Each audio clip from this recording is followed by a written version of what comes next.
Amrita IAS academy aim 14 scholarships പരീക്ഷ ഈ വരുന്ന ഫെബ്രുവരി 14 14 ഡിസ്ട്രിക്ട്സിൽ 11 സെൻറ്റേഴ്സിലായിട്ട് 10 മണിയോടുകൂടി നടത്തുവാൻ തീരുമാനമെടുത്തിരിക്കുകയാണ്. നിങ്ങളേവർക്കും ഹാർദവമായ സ്വാഗതം. ഈ പരീക്ഷ ആസ്പയർ ചെയ്തിട്ട് സിവിൽ സർവീസസിന് തയ്യാറെടുപ്പ് നടത്തുന്നവർക്ക് വലിയൊരു ഇനീഷ്യേറ്റീവായിരിക്കും എയിം 14 സ്കോളർഷിപ്പ് പരീക്ഷ. കഴിഞ്ഞ 9 വർഷക്കാലത്തോളം ഈ രംഗത്ത് സ്തുത്യർഹമായ സേവനം അമൃത IAS അക്കാഡമി നടത്തിയിട്ടുണ്ട്.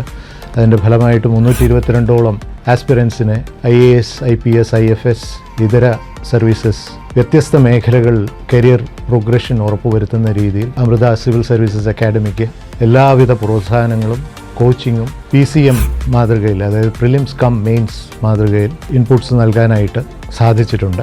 ഈ പരീക്ഷ ഓഫ്ലൈൻ പരീക്ഷയായിട്ടാണ് നടത്തുന്നത്. ഈ പരീക്ഷയിൽ നല്ല വിജയം, അതായത് ഉന്നത സ്ഥാനങ്ങൾ കരസ്ഥമാക്കുന്നവർക്ക് PCM സ്കോളർഷിപ്പ് എന്ന പേരിൽ 100% ഫീസ് ഇളവോടുകൂടി ഒരു സ്കോളർഷിപ്പ് അമൃത IAS അക്കാഡമി വാഗ്ദാനം ചെയ്യുന്നുണ്ട്. നല്ല പ്രകടനം കാഴ്ചവെക്കുന്ന ഓരോ ഡിസ്ട്രിക്റ്റിലുമുള്ള കാൻഡിഡേറ്റ്സിന് ആനുപാതികമായ തരത്തിലുള്ള ഒരു സ്കോളർഷിപ്പും ലഭ്യമാണ്. അപ്പോൾ ഇതിലേക്ക് നിങ്ങളേവരെയും സ്വാഗതം ചെയ്തുകൊള്ളുന്നു.